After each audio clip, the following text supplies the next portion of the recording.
김민하 기자 어서 오세요. 안녕하세요. 오늘 주제는 기재부 순환 시대입니다.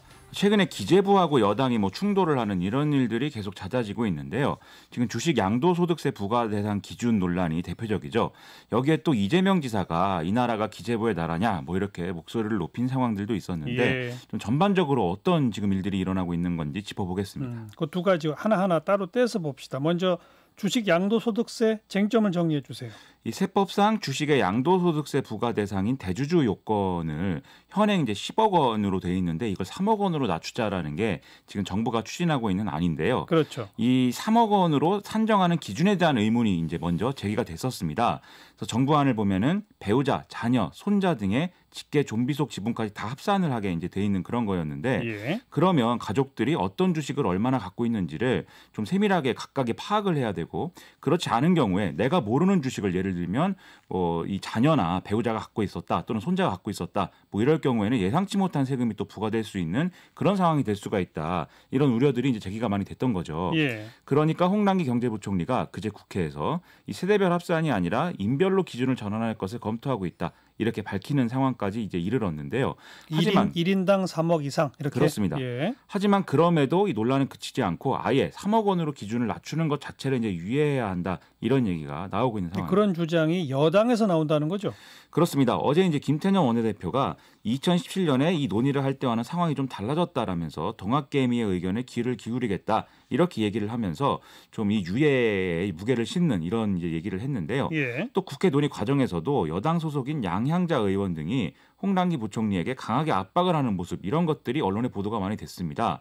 그래서 이때 이제 홍남기 부총리가 이 3억 원의 이제 근거, 이 기준에 근거가 없지 않느냐 이런 취지의 문제 제기에 대해서 그럼 법인세는 왜 22%에서 25%로 세율을 올렸냐? 이 경우에도 마찬가지지만 그렇게 액수에 대해서 지금 정답이 있는 건 아니지 않느냐? 전체적인 방향이 그렇다는 것이지라고 항변을 하기도 했는데요. 결국 이제 기재부 입장에서는 국회가 합의하면 여기 따르겠다고 하는 수밖에 없는 상황입니다. 입법권이 국회에 있으니까요. 그렇죠. 그래서 기재위 야당 간사인 류성걸 국민의힘 의원의 경우에는 이미 이 대주주 요건을 10억 원 이상으로 하는 기준으로 하는 이 법안을 이미 발의해 놓은 그런 상황입니다. 야당은 원래부터 그렇다고 치고 여당은 지금 왜 반발하는 거죠? 그래서 이 문제에 국한해서 보면 지금 코로나19라든지 이런 것들이 경기에 미치는 악영향 여기에 대한 우려가 있는 상황에서 이 주식시장에 지금 찬물을 끼얹을 수 있다. 이런 우려를 하고 있다라고 이제 볼 수가 있겠는데요. 이 자신이 이제 예를 들면 주식을 갖고 있는 사람이 양도세 부과 대상인지 여부를 판단하게 되는 기준 시점이 이제 연말이 되겠죠.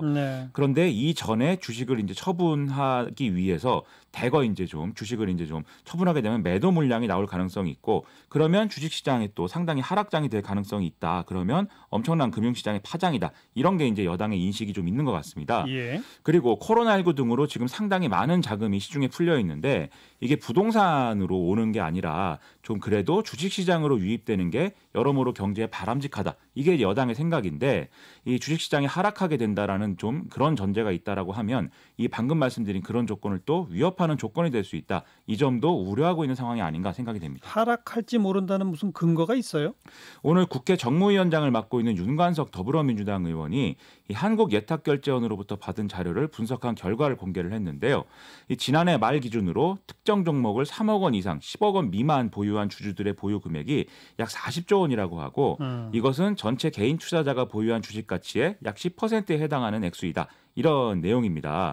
즉 이 사람들의 입장에서는 지금 국회 논의가 어떻게 되느냐에 따라서 안 내도 되던 세금을 내게 될 수가 있는 그런 상황이기 때문에 그런 전제가 있다라고 하면 이제 3억 원으로 이제 기준을 변경하는 게 확정될 경우에 바로 이 사람들이 주식을 처분할 가능성이 높게 되고 그럼 이 액수가 이제 40조 원이고 전체 이 개인 투자자 주식 가치의 10%니까 이거 무시할 수 없는 액수이다. 이게 이제 윤관석 의원의 이제 주장입니다. 글쎄요. 근데 세금을 낸다 하더라도 계속 주식이 오를 거라고 전망되면 안 팔 수도 있는 거 아닐까 싶기도 한데. 그렇습니다. 어쨌든 이런 우려에 대해서 기재부는 뭐라고 그래요?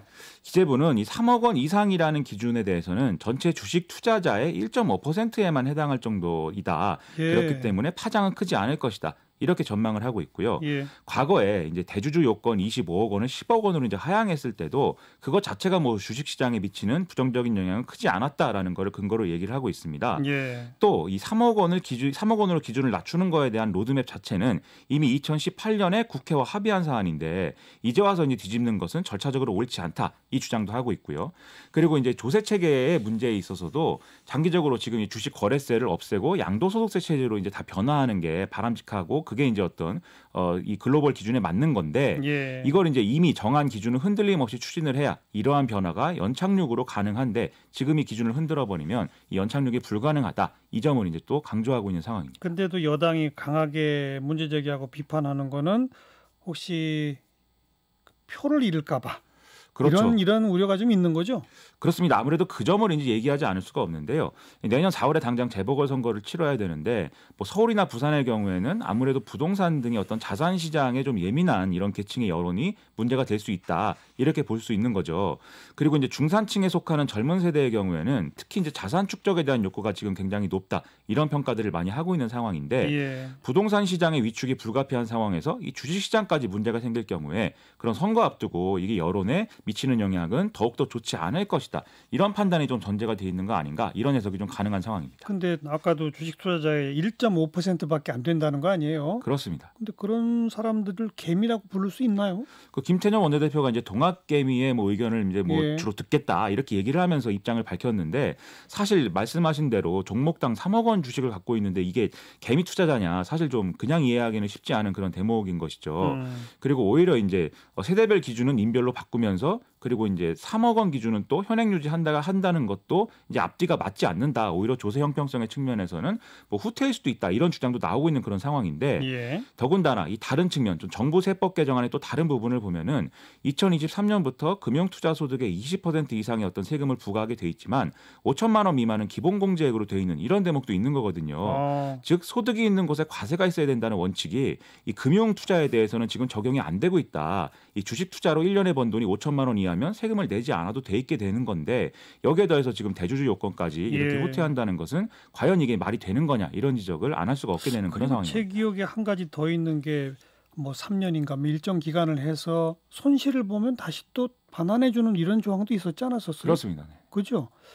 그러니까 사실 이거는 논리적으로 말하면 저 기재부 안대로 하는 게 옳은데 1.5%의 반발이 아니고 3억 원 미만의 소액 투자를 하는 동학개미들도 혹시 이 정책으로 인해서 주식시장이 하락하면 내가 손해 본다. 그렇습니다. 이걸 우려하는 그거로군요. 그런 여론을 충분히 이제 이 여러 가지 뭐 청와대 청원이라든지 이런 거를 통해서 지금 표출이 되고 있기 때문에 예. 여당 입장에서는 이거를 좀 고려하지 않을 수 없는 것이죠. 글쎄요. 그래도 원칙대로 해야 되는 거 아닌가 모르겠네요. 또 이재명 지사가 이 나라가 기재부의 나라냐라고 한 건 또 다른 건이죠. 그렇습니다. 이재명 지사가 어제 페이스북에 올린 글에서 세계가 기본소득 실험 및 논의에 지금 주목을 하고 있는데 기재부가 논의조차 차단하는 모습은 납득할 수 없다 이렇게 썼는데요. 이건 무슨 얘기냐면 그제 국회에서 홍남기 부총리가 기본소득 도입과 관련해서는 지금 논의조차도 시기상조이다. 이렇게 답변을 했기 때문에 이걸 이제 반박한 그런 이제 내용입니다. 예. 그리고 이재명 지사는 홍남기 부총리가 문재인 대통령의 평생주택 공급 계획도 반대하고 있다라면서 이 나라에는 여당, 야당 말고 관당이 따로 있다. 이런 얘기까지 이제 했습니다. 평생주택 공급이 뭐예요? 이게 저소득층뿐이 아니라 중산층도 거주할 수 있는 중형 공공임대주택의 공급 사업 이걸 얘기하는 건데요. 어제 국회에서 우원식 의원이 공개한 관계부처 간 협의 결과 내부 보고 자료를 보면은 기재부는 재정 여건을 이유로 이 방안에 반대를 하고 있는 상황입니다.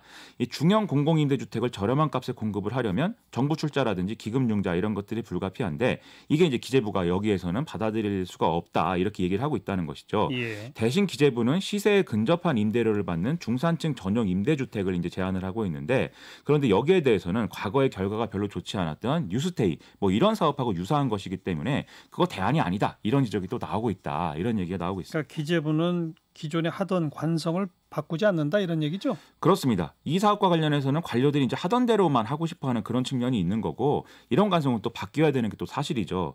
그런데 앞서 상황하고 묶어보면 좀 아이러니 아닌가라는 생각도 드는데요.